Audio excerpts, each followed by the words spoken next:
नमस्कार. श्री स्वामी समर्थ.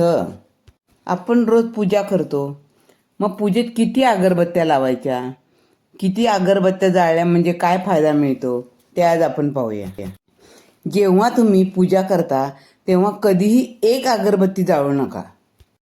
पूजा करताना नेहमी 3 अगरबत्ती लावावी.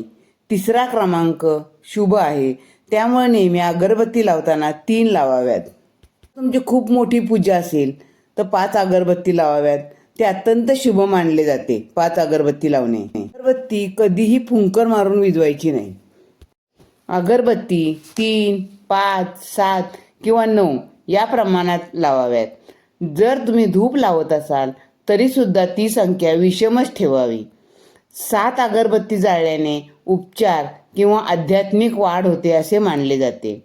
आता हिंदू ज्योतिषशास्त्रामध्ये 9 ग्रहांशी संबंधित म्हणून 9 अगरबत्ती जाळल्या तर यश आणि सिद्धी वाढवण्यासाठी त्या मदत करतात.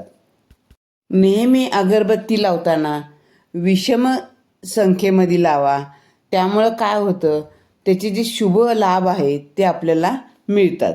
श्री स्वामी समर्थ.